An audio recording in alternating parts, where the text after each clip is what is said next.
Hello guys, अस्सलाम वालेकुम Pakistan. This is your host आप Nadir and you watching my YouTube channel. बात करेंगे राइट नाउ, अगर हम लोग इंडियन क्रिकेट टीम और पाकिस्तानी क्रिकेट टीम का कंपैरिजन देखते हैं तो हम लोगों ने ये देखा कि भाई Indian cricket team ICC tournament में बहुत ज्यादा लीड करती हुई नजर आई है, फ्रॉम द फ्रंट हमें आगे जाती हुई नजर आई है।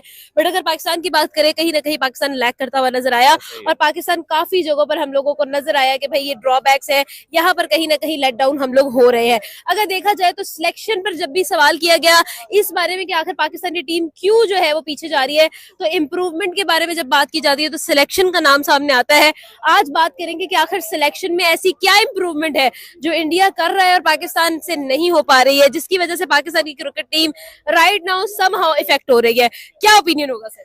मेरे पास सबसे पहले ये ओपिनियन के ये जो सफारती है ना, इनको पीछे रखा जाए सही है। और जो मेहनत करके आए हैं उनको उनको आगे लाया जाए। ठीक है। अभी मैं बात करूं फ़खर ज़मान, ये वर्ल्ड कप में फ़खर ज़मान को बहुत मिस किया था। सही है। फ़खर ज़मान को आगे रखते, फौजी है वो अपने आई पे आ जाए तो वो धोता सही है। आपने देखा होगा कि एक बार न्यूजीलैंड के खिलाफ वो अकेला लड़ गया था। सही है। और दूसरी बात है कि बाबर आजम को मैंने खेलते भी देखा, लेकिन अभी जैसे उसकी कंडीशन जा रही ना कि उस पे एक तो वो कैप्टन है, उस पे बहुत ज्यादा बोझ अब बहुत तो ज्यादा खैर कैप्टन भी नहीं रहा, फिर भी परफॉर्मेंस में कमबैक नहीं आ रहा ना। ऐसा ही है बिल्कुल। उसको थोड़ा सा रेस्ट दिया जाए और उसको थोड़ी सी प्रैक्टिस की उसके करवाई जाए। और दूसरी बात है, मोहम्मद आमिर की रही थी तो वो भी आया, कम बैक किया, लेकिन उससे हुई थी बॉलिंग बहुत अच्छी, लेकिन उसको भी अभी थोड़ी प्रैक्टिस की और जरूरत है। अच्छा, हमारी सिलेक्शन से ऐसी क्या गलती हो रही है कि हमारी क्रिकेट टीम के अंदर एग्रेशन ही नहीं बाकी रहा? सारे डिफेंसिव होकर खेलते हैं, सारे बच बच कर खेलते हैं, ऐसा क्यों है? मैंने सबसे पहले आपको ये बोला कि सफारती बहुत ज्यादा हैं, वो अपनी इज्जत बचाते हैं कि अच्छा, हम कहीं अपनी जॉब पक्की करते हैं। जॉब पक्की करते हैं। सही है। लेकिन अगर मेहनती को आगे लेके आया जाए ना तो वो बहुत अच्छा है हमारी यार, क्रिकेट। इंडिया का एक ऐसी टीम है जिसके साथ हमारा मुकाबला हुआ करता था, अब क्यों नहीं हो रहा है? क्या रीजन है कि भाई वो लोग जो है वो हमें टॉप ऑफ द लिस्ट नजर आता है? अगर हम गूगल पे सर्च भी करते हैं तो नंबर 1 पे उनकी टीम आती है। क्या रीजन? विराट कोहली भी है, हाँ, देखा जाए तो वो भी सही है। मेहनती है।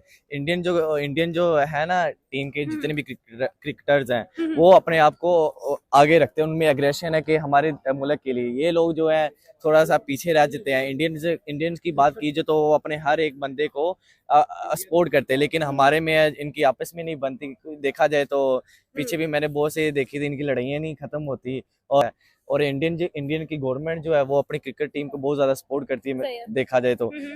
चले हम लोग टॉपिक को एक थोड़ा सा एक्सटेंड करते हैं। क्या परफॉर्मेंस पर वाकई में सिलेक्शन इफेक्ट कर रही है, और इतना ज्यादा कर रही है कि हम लोग पिछले 3 आईसीसी के टूर्नामेंट्स में क्वालिफाई भी नहीं कर पाए? बहुत ज्यादा इनको चाहिए कि जो अपने बिठाए हुए हैं इनको लेके आगे आया जाए, उनको मौका दिया जाए बहुत ज्यादा। मैंने देखा है कि इंडियन जो उनकी जो एक चश्मिश, उसका नाम चेयरमैन नहीं, नाम उनका ऐसे उनका चेयरमैन का नाम नहीं मुझे मालूम, लेकिन हाँ वो अपनी टीम्स को उनका कोई बंदा नजर आता है कि उसकी बहुत अच्छी है, क्रिकेट अच्छी है, उसको आगे लेके आते हैं वो। लेकिन पाकिस्तान में ये नहीं है, पाकिस्तान में सिर्फ सिफारिश चलती है बहुत ज्यादा। तो अब मसला ये है कि क्या पाकिस्तानी क्रिकेट टीम इस सिलेक्शन के साथ कमबैक कर पाएगी? क्योंकि एक सिलेक्शन तो वही रहनी है ना। ठीक है, बात यहाँ पर ये आती है कि भाई ये सिलेक्शन है, भाई इस पे हम लोगों को वो कहते हैं ना कोड़ा घुट पीना पड़ेगा। उसके बाद बात ये है जी कि मुझे ये बताइए, इस सिलेक्शन के साथ आगे बढ़ पाएंगे? नहीं, बिल्कुल भी नहीं। मैं दुबई में रहता हूँ और मेरे साथ इंडियंस है, वो हमारा मजाक बनाते हैं कि तुम लोगों की टीम क्या है ये, और हमें फेस करना पड़ता है। और हमें दिल में पहले बहुत ज्यादा गालियां आती हैं सबके लिए, और दूसरी बात फिर यही आती है कि सिफारिशी चीजें। अच्छा, इंडियंस के लिए गाली आती है जो आपके ऊपर हंसते हैं या फिर अपनी टीम के ऊपर? अपनी टीम के ऊपर, क्योंकि ये पहले बात है कि पहले दिल करता है वो इंडियन का मुंह तोड़। फिर दूसरी बात है कि फिर हम तो गलत है ना, वो कर तो वो सही रहे। फिर बाद में अपने आप पर भी गुस्सा आता है कि हम गलत है, हमारी टीम नहीं अच्छी, हमें हर जगह पे बेइज्जती फील होती है वो, और हमें फील करवाते हैं। इंडियंस हमारे साथ है लेकिन है मुस्लिम है, लेकिन वो पता है कि देशभक्ति बहुत ज्यादा उनमें। वो बोलते हैं कि यार क्या तुम लोगों की टीम क्या, इनमें कुछ है ही नहीं, क्या बाबर आजम है, ऐसे ही बोलते हैं, क्या तुम्हारा बाबर आजम है, गाली दे के बोलते हैं। पहली बात है इंडियन। और फिर आपको पता है कि एक तो दिल पे आता है पाकिस्तानी टीम क्या है ऐसे, फिर एक तो बंदा चुप रहता है उधर, बोल नहीं सकता। हमारे पास आर्ग्यू करने के लिए भी चीज नहीं है। इन्होंने कुछ ऐसा भी नहीं दिया कि हम आर्ग्यू कर हाँ। और उसके बाद उनके पास बॉलर देखा जाए तो वो एक आया बुमराह आया। हमने सोचा कि बाबर आजम, मैंने जब बुमराह आया था ना, मैंने सोचा बाबर आजम भी आगे कुछ नहीं है, दो देगा। लेकिन जब आया देखा तो सारे वो सारे आउट जा रहे, एक पे 2 3 4 5 ऐसे जा रहे। मैंने बोला ये क्या हो गया, हमारी टीम शहीन शाह अफरीदी वो भी नहीं नजर आया, नसीम शाह वो भी नहीं नजर आया ये था। क्या हो गया मेरी पार्टी में? मैंने समझा था हमारे बॉलर्स बहुत अच्छे, लेकिन उसके आगे कोई नजर नहीं आया। बिल्कुल जी, स्टैंड आउट नहीं हो सका। इवन अगर हम आईसीसी चैंपियंस ट्रॉफी की बात करें, जो कि लास्ट ईयर जिसके हम लोग डिफेंडिंग चैंपियन से, हम 5 दिन भी उसके अंदर नहीं रह पाए। हम लोग 5 दिन के अंदर अंदर भाई चैंपियंस ट्रॉफी से ही बाहर हो चुके थे। जब भी सवाल किया गया है कि हमारी टीम क्यों फेल कर रही है, तो जवाब आता है जी सिलेक्शन कमेटी, हमारी सिलेक्शन नहीं ठीक, हमारा स्क्वाड में मसला है, हमारा बैलेंस नहीं है। तो आखिर ये बैलेंस क्यों नहीं बन पा रहा है? क्या 3 आईसीसी टूर्नामेंट्स कम थे कि हम लोग ये चीज नहीं कर पाए हैं? आपका क्या ओपिनियन होगा? क्या रीजन है कि हमारे मिडिल ऑर्डर में हमें इश्यूज नजर आते हैं? हमारे अब कहीं ना कहीं जो है हमें पता चल रहा है कि क्या क्या फ्लॉज है जो आईसीसी टूर्नामेंट्स में हमें नजर आए। सवाल हमारा ये है कि एक साइड पर पाकिस्तान की टीम है, दूसरी साइड पर इंडिया की टीम है, जिसने उसी 3 टूर्नामेंट्स के अंदर फ्रंट से लीड किया है, एक फाइनल खेला है और 2 ट्रॉफीज लिफ्ट किया है। क्या ओपिनियन होगा? ओपिनियन में ये है कि हमारी सिलेक्शन कमेटी ना स्टेबल नहीं है, उसमें लोग काफी दिन ब दिन चेंज हो रहे हैं। ठीक है। हमारे जो भी टूर्नामेंट नया आता है उसमें हर बार हमारी सिलेक्शन कमेटी चेंज होती है। अगर आप कंपैरिजन इंडिया के साथ अगर कर रहे हैं ना, तो उनके तीनों सिलेक्शन कमेटी में सेम लोग ही थे। सही है। उनको पता था कि हमने इस बंदे को ये टूर्नामेंट खिलाया है और हमारे ये स्पेसिफिक प्लेयर हैं, इनको हमने ये T20 खिलाना है या वनडे खिलाना है या टेस्ट खिलाना है। उनको T20 में जीते, उनको T20 में मोस्टली प्लेयर उनके और वनडे में प्लेयर चेंजेस थे उनके। इसलिए पाकिस्तान जो है वो नहीं देख रहे, एक पे और पूरी सारी होती है, बॉलिंग लाइनअप पूरी और है, बैटिंग लाइनअप पूरी और है, एक तो वही सेम लोग हैं, बाकी जो लाइनअप में सारे प्लेयर हैं वो सारे चेंज हैं। चैंपियंस ट्रॉफी में देख लें, T20 वर्ल्ड कप में देख लें जो हुआ था यूएसए में, और जो T20 वर्ल्ड कप जो हुआ था जिसके अंदर है ऑस्ट्रेलिया के अंदर तो हुआ था। मींस के सभी की ना वो एक रेगुलर प्लेयर्स नहीं आ रहे, 2-3 प्लेयर मेन वही खेल रहे हैं, लेकिन बाकी सारे बहुत चेंज हो रहे हैं। जैसे अभी चैंपियन ट्रॉफी थी, इसमें बिल्कुल आइडिया नहीं था कि 2-3 प्लेयर इस तरह आए, जिस तरह खुशदिल शाह आया। नो डाउट उसने बाद में परफॉर्मेंस अच्छी दे दी थी, चैंपियन ट्रॉफी में अच्छा खेला बाकी निस्बत, लेकिन वो एक रेगुलर सीक्वेंस की तरह नहीं आ रहा था। फहीम अशरफ को देख, वही उसी का नाम नहीं लगा था, फहीम अशरफ। पाकिस्तान ने अभी तक कोई ऐसा ऑलराउंडर बनाया ही नहीं जो मींस के फास्ट बॉलिंग ऑलराउंडर हो और जो अपने मुल्क को तीनों फॉर्मेट में प्रेजेंट कर सके। अगर हम दूसरी तरफ इंडिया को देखते हैं, इंडिया के पास अभी उनके पास 2-3 ऐसे प्लेयर रेडी हो चुके हैं जो हर वक्त इंडिया को तीनों फॉर्मेट में खिला सकते हैं। हालांकि वो खेल नहीं रहे लेकिन खेल सकते हैं। जिसका हार्दिक पांड्या को देखते हैं, दुनिया का भी नंबर 1 ऑलराउंडर है, वो T20 में भी नंबर 1 है और वनडे में भी नंबर 1 है, और इंडिया को दोनों में परफॉर्म करके दे रहा है।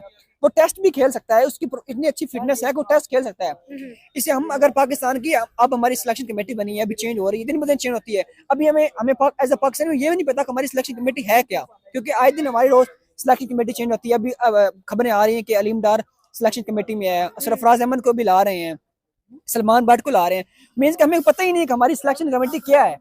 एक जो मैं तो क्रिकेट को अच्छी तरह जानता हूँ, काफी खेलता भी हूँ, जानता भी हूँ, पाकिस्तान किस तरह पीसीबी को सर कॉन्टेक्ट में रहता हूँ, खुद नहीं रहता, चलो मैं उनके पेजेस जो हैं उनसे ताल्लुक रखता हूँ, लेकिन जो एक आम पर्सन जिसे क्रिकेट का बिल्कुल नहीं पता, उसे क्या पता होगा हमारी सिलेक्शन में क्या चल रहा है। तो लास्ट 3-4 इवेंट्स में, हम ये नहीं कह सकते एक आध इवेंट नहीं, 3-4 इवेंट्स में हर में हमारी सिलेक्शन कमेटी भी और थी और हमारे सारे प्लेयर्स भी और थे। बिल्कुल। लास्ट क्वेश्चन मुझे बताइएगा, क्या इसी सिलेक्शन के साथ, इसी तरह के सिस्टम के साथ हम लोग आगे एक्सेल करेंगे? आगे भी डेफिनेटली आईसीसी टूर्नामेंट्स आ रहे हैं, T20 वर्ल्ड कप आ रहा है, तो आपको क्या लगता है कि हम इसी चीज के साथ, इसी सिस्टम के साथ एक्सेल कैसे करेंगे? अभी मोहसिन नकवी ने बयान दिया तो उसने कहा था कि अब हम 3 फॉर्मेट की तीनों अलग अलग टीम बनाएंगे। टेस्ट के अलग होगी टीम, वनडे के अलग होगी, T20 के अलग होगी। हम देख भी रहे हैं कि हमारी ना अब T20 की टीम अलग सेपरेट बन रही है। 1-2 प्लेयर होंगे सेम वनडे और T20 के अंदर, बाकी हमारे सारे मोस्टली वही होंगे, चेंजेस होंगे। T20 के मोस्टली प्लेयर वो होंगे जो अभी टेस्ट और वनडे नहीं खेलेंगे, और वनडे और टेस्ट के कुछ ना कुछ सिमिलर होंगे, लेकिन टेस्ट में 3-4 प्लेयर ऐसे हैं जो कि सिर्फ टेस्ट ही खेलते हैं। जिस तरह अभी इमामुल हक बस टेस्ट कराया गया है, नुमान अली, साजिद खान, नुमान अली और शान मकसूद, सऊद शकील, ये भी बस कुछ प्लेयर हैं जो टेस्ट मैच अब बस खेल रहे हैं। ये शायद इनमें से एक आध, जिस तरह शान मकसूद है या सऊद शकील, ये भी वनडे में आएंगे, बाकी सारे टेस्ट में आएंगे। ये चीज अच्छी है कि अगर हमारी सिलेक्शन कमेटी पावरफुल हो और वो अपने जो फैसले उन पर स्टेबल रहें, उन पे रुक जाएं और अपनी तीनों टीमें अलग अलग बनाएं। हम देख सकते हैं इंग्लैंड की तीनों टीमें अलग हैं, 1-2 प्लेयर सेम खेल रहे हैं। इंडिया की भी तीनों टीम अलग हैं। और एक बार हार्दिक पांड्या ने यह भी कहा था कि इंडिया एक ऐसी टीम है जो एक ही वक्त में तीनों फॉर्मेट में अपनी अलग अलग टीम खिला सकती है। पाकिस्तान को भी ये काम करना होगा कि अपने एक ही वक्त में वो एक उनका कंट्री एक और कंट्री में टीम खेल रही है T20 की, वनडे के पाकिस्तान में खेल रही है, टेस्ट की उसका ऑस्ट्रेलिया में खेल रही है, इस तरह पाकिस्तान को करना होगा। सिलेक्शन का इशू आ रहा है, सिलेक्शन में जो है वो मसला है। दूसरी साइड पर जब हम इंडिया की बात करते हैं तो इंडिया ने भाई बहुत बेहतरीन परफॉर्मेंस किया है, 3 आईसीसी टूर्नामेंट्स में, 1 में फाइनल खेला और 2 जीती भी है। आपका क्या ओपिनियन होगा राइट नाउ जो हम सारी सिचुएशन देख रहे हैं उसके अंदर, आपका क्या ख्याल है? हाँ, सीधी सी बात है, पाकिस्तान की सिलेक्शन कमेटी के ऊपर सवाल उठाया जाता है क्या हमारे पास इस लाइक प्लेयर हैं, इस लाइक जो टीम के अंदर लाए जा सके। सबसे पहले हमारी जहाँ पर सिलेक्शन जहाँ पे खराब हो रही है वो जो हमारे लोकल लेवल के ऊपर जो प्लेयर्स हैं जिनको ढूंढा जाता है लेकिन उनको उनसे परफॉर्मेंस नहीं ली जाती क्योंकि वो इस काबिल होते ही नहीं सारे। तो किसी टाइप के अंदर हमें टैलेंटेड प्लेयर नजर आ जाते हैं और कभी हमें कुछ भी बिल्कुल बेकार सा वो कहते हैं ना कचरा लेके आ जाते हैं टीम के अंदर। अभी देखिए बाबर आजम आया, बहुत बड़ा प्लेयर आया, उसके बाद हमारा रिजवान आया, शाहीन आया, ठीक है, ये 2018 से लेके अभी तक हमारे पास काफी बड़े बड़े नामवर प्लेयर आए हैं। लेकिन उसके बाद क्या सिचुएशन निकलती है कि उसके बाद जी 2 अगर आपके पास अच्छे प्लेयर है, बाकी आपके पास 11 प्लेयर्स के अंदर 9 प्लेयर्स आपके पास ऐसे होंगे जो जिनको ना तो बैटिंग का पता ना ही बॉलिंग का पता, मतलब टीम के अंदर कुछ है ही नहीं। उधर से इंडिया की टीम, वाकई इंडिया देखें अपने प्लेयर्स के ऊपर काम करता है, वो टैलेंट के ऊपर काम करते हैं। वो कहते हैं कि हमने अगर 10 प्लेयर खिलाने हैं, 10 के 10 प्लेयर हमारे टैलेंटेड हो। हम ये नहीं कहते कि हमारे 10 के 10 प्लेयर टैलेंटेड हो, क्योंकि हमारी टीम के अंदर ऐसी कैपेसिटी नजर नहीं आती। देखिए हमारे पहले अगर 4 प्लेयर आउट हो जाए पीछे, ना हमारे पास जो है वो बुमराह जैसा प्लेयर है, ना हमारे पास जो है वो हार्दिक पांड्या जैसा बड़ा यानी कि फिनिशर है, कोई है हमारे पास मिडिल ऑर्डर के अंदर कुछ भी नहीं है। लेकिन इंडिया के पास मौजूद है, हमारे पास नो डाउट शाहीन है, कभी कभी खेल गया, तुक्का लग गया, ठीक है, हारिस रऊफ है, तुक्का लग गया, बॉलिंग अच्छी कर ली। लेकिन मिडिल ऑर्डर में हमारे पास क्या, पाकिस्तान हमेशा मिडिल ऑर्डर से मार खाता है क्योंकि पाकिस्तान की टीम के अंदर आपको क्या लगता है कि जब हम लोग पाकिस्तान की क्रिकेट टीम की बात करते हैं तो हम लोगों को नजर आता है जी कि वाकई में हम लोग अभी तक एक बैलेंस ही क्रिएट नहीं कर पाए अपने स्क्वाड में। हमारे ओपनर्स बात है, हमारी टीम के अंदर बैलेंस कभी क्रिएट हुआ ही नहीं है। आप थ्रू आउट पाकिस्तान की क्रिकेट टीम की हिस्ट्री निकाल के देख लो, सिर्फ एक प्लेयर था जिसने बैलेंस क्रिएट किया था, वो था इमरान खान। इमरान खान के बाद वसीम अकरम आया, उससे भी बैलेंस क्रिएट नहीं हुआ। उसके बाद इंजमाम आया, उससे भी बैलेंस क्रिएट नहीं हुआ टीम के अंदर। उसके बाद यूनुस खान बहुत बड़ा हमारा टेस्ट का प्लेयर था, वो बंदा टीम के अंदर बैलेंस क्रिएट नहीं कर पाया। तो कैसे हमारी टीम बेसिकली हमारे जो प्लेयर्स जब थोड़े से बड़े बन जाते हैं, बड़े नाम उनके हो जाते हैं ना, तब आगे ये औकात से बाहर हो जाते हैं। तब इनको लगता है जी हम ही सब कुछ है, हमारे पास क्या। इधर देखो विराट कोहली को देखो, 18 साल हो गया आरसीबी में खेल रहा है, उस बंदे को अब जाकर ट्रॉफी मिली है। लेकिन इवन की चैंपियंस ट्रॉफी जो हम खुद होस्ट कर रहे थे, हम डिफेंडिंग चैंपियंस थे, बट हम 5 दिन भी सरवाइव नहीं कर सके हैं। लेकिन अगर इंडिया की बात करें, 1 फाइनल खेला और 2 जीते। सवाल मेरा आपसे ये है, क्या रीजन है, क्या आप देखते हैं इम्प्रूवमेंट इन सिलेक्शन, और क्या आपका क्या एनालिसिस है? मुझे लगता है कि सारा एनालिसिस आप खुद कर चुकी हैं और सारा जवाब भी आपने खुद ही अपने सवाल में दे दिया है कि पिछले 3 टूर्नामेंट्स में हम फेल हो गए।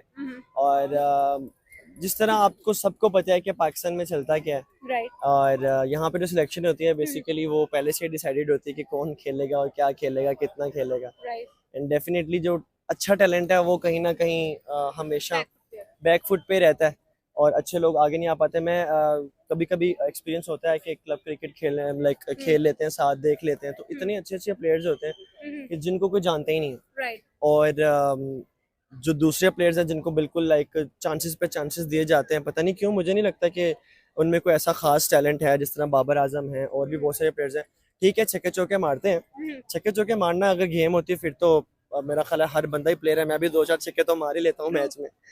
तो पाकिस्तान में बस यही देखा जाता है। तो ये भी कहते हैं कि 0 पे ही आउट हो रहे हैं तो हम चले जाते हैं। टिकटॉकर्स बेसिकली पता है क्या है, जो बंदा फेमस है ना, वो मेरा ख्याल है क्रिकेट टीम में भी टिकटॉक आ गई है, जो टीआरपी आ गई है। जो ज्यादा टीआरपी वाला बंदा है, जिसको ज्यादा स्पॉन्सर्स मिल रहे हैं, वो टीम में खेलेगा, जिसको नहीं मिल रहे वो निकल गया। खेल का इधर सीन ही नहीं है। आई डोंट नो क्या बनेगा नेक्स्ट क्रिकेट टूर्नामेंट में। मे बी मेरा ख्याल है शायद हम वो क्वालिफायर से बाहर हो जाए। अच्छा, पॉइंट यहाँ पर ये आता है कि अगर देखा जाए on the other spot, India की तरफ बात करें तो why they are performing so well, why they are leading from the front. अगर हम गूगल करते हैं, they are number 1 team in the world, why? Just because of Virat Kohli. आप सिर्फ डिसिप्लिन देखो। I guess he is 30 plus 35 plus 38 और उसकी fitness मेरा ख्याल है पाकिस्तान में किसी ऐसे प्लेयर की फिटनेस नहीं होगी जिस तरह कोहली की। कंसिस्टेंट परफॉर्मेंस नहीं है, बड़े मैचेस में प्ले करना, कोई स्टांस नहीं लेता। मतलब सबसे अगर आपने देखना ना कि इंडियन टीम सक्सेसफुल क्यों है, तो आप कोहली की लाइफ को स्टडी कर लो, कोहली की आप स्टैट्स देख लो, कोहली को देख लो, दैट्स इट। सबसे बड़ा आंसर वो है। पाकिस्तान में कोई ऐसा प्लेयर नहीं है, जितने भी हैं तो सिफारशी हैं। कोई एक आधा अगर अच्छा आ भी गया है तो उसको फेम ने खराब कर दिया है, पैसों ने खराब कर दिया है, वो आगे मोटा हो गया। बाबर को देख लो, वो अभी कौन निकल आई है भाई? पिछले दिनों उसकी वीडियो वायरल हुई थी, ईद नमाज पढ़ते हुए लड़ पड़ा। ओके, मतलब परफॉर्मेंस इनकी जीरो और एटीट्यूड, ऐसे धक्के मारे हैं फैंस को, ऐसे पता नहीं वर्ल्ड कप जीत के आ गए। सो बस यही हाल है इनके। लेकिन दूसरी साइड पे इंडियन टीम आपको पता है पैशनेट है अपनी हेल्थ को लेके, अपनी गेम को लेके, तो वो लोग डेफिनेटली इसीलिए आ गए और पाकिस्तान इसीलिए पीछे। लास्ट क्वेश्चन, मुझे ये बताएं आपको क्या लगता है, क्या इसी सिलेक्शन के साथ पाकिस्तानी टीम में इंप्रूवमेंट देख सकेंगे आप? बिल्कुल भी नहीं, बिल्कुल भी नहीं। मैं ये कहता हूँ अब हर चीज लोग कहते हैं कि पुरानी टीम को फारिग कर दो, नई टीम लेके आओ, ऐसा भी नहीं होता। कुछ ऐसे प्लेयर्स हैं जिनको ग्रेजुअल चेंज होना चाहिए। हाँ, जिनको ये खिला नहीं रहे। बहुत सारे, जिस तरह सरफराज थे, मैं समझता हूँ कि वो एक समझदार प्लेयर था। कम से कम अगर उसकी फिटनेस नहीं है तो उसके पास दिमाग है। उसने आपको अच्छे रिजल्ट्स भी दिए हैं, और आपने उसको क्यों निकाला मुझे समझ नहीं आई। कि वो बंदा अचानक से 12 कंसिस्टेंट 12 हमने T20 सीरीज जीती थी उनकी कप्तानी में, हमने चैंपियन ट्रॉफी जीती, और फिर सडनली वो गायब हो जाते हैं और उसके बाद वो आते ही नहीं है। तो ऐसे प्लेयर्स को टीम में रखना चाहिए एज सीनियर्स, और इनकी लाइक सर्वेलेंस में, इनकी कप्तानी में आपको नए बच्चे तैयार करने चाहिए, और वो लोग फिर मुझे लगता है कुछ ना कुछ करके दिखाएंगे। इस टीम के साथ तो कुछ पॉसिबल नहीं है ना, कोई रिजल्ट।